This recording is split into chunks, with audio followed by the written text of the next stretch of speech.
यहाँ खड़े हैं बीजेपी सपोर्टर, इनके सबके दिमाग में यही केमिकल लोचा चलता है कि मुसलमान टाइट हो गए तो बाद में बाकी सब देखा जाएगा।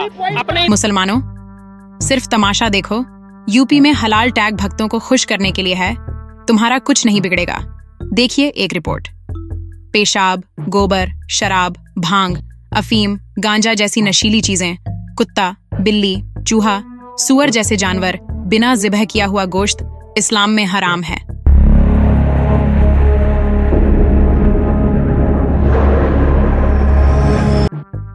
साथियों, SD24 के इंटेलेक्चुअल ऑडियंस, एक हफ्ते से यूपी में हलाल टैग को लेकर बवाल मचा हुआ है। मुल्ले टाइट करने की उम्मीद रखने वाले सोशल मीडिया पर बहुत उछल कूद कर रहे हैं और दूसरी तरफ मुसलमानों में फोकट फालतू बेमतलब बहस दिखाई दे रही है।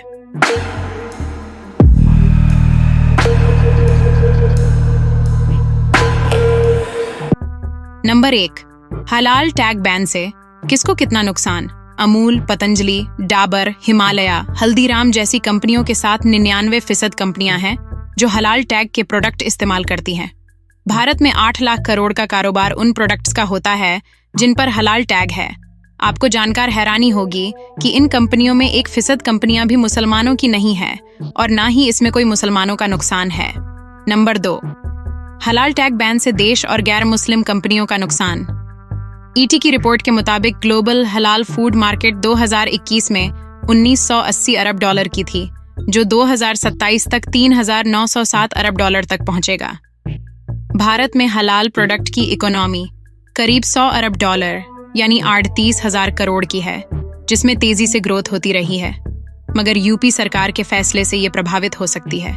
यूपी आबादी के लिहाज से भारत का सबसे बड़ा राज्य है। यहाँ मुस्लिम आबादी भी बहुत है। 2011 की जनगणना के मुताबिक यूपी की कुल आबादी में 20% मुस्लिम हैं।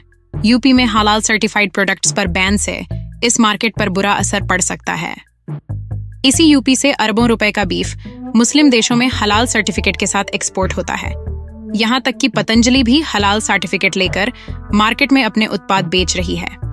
Arabian exports, MKR exports, Al Noor exports, EOV exports, standard frozen foods, Ponne products exports, Ashwini agro exports जैसी सैकड़ों कंपनियां जिनके मालिक गैर मुस्लिम हैं और ये कंपनियां विदेश में हलाल टैग के साथ बीफ एक्सपोर्ट करती है। अगर हलाल टैग हटा दिया जाए तो ये कंपनियां सड़कों पर आ जाएगी। फिर बेरोजगारी में बड़ा इजाफा देखने को मिलेगा। आपको बता दें कि हमारे देश में सिर्फ न्यूज ही फेक नहीं होती, बल्कि कई चीजें और सर्टिफिकेट भी फेक होते हैं। वैसे 1923 में उस्मानिया सल्तनत खत्म होने के बाद दुनिया का मुसलमान 100 साल तक सब कुछ सहता रहा, मगर अब धीरे धीरे बहुत कुछ फिर बदल रहा है। फॉल ऑफ काबुल के बाद पश्चिमी देशों ने मुस्लिम दुनिया में फैलाया आतंकवाद खत्म हो गया। अब रूस, यूक्रेन और गजा जंग की वजह बहुत तेजी से दुनिया बदलेगी। आप देख रहे हैं SD24।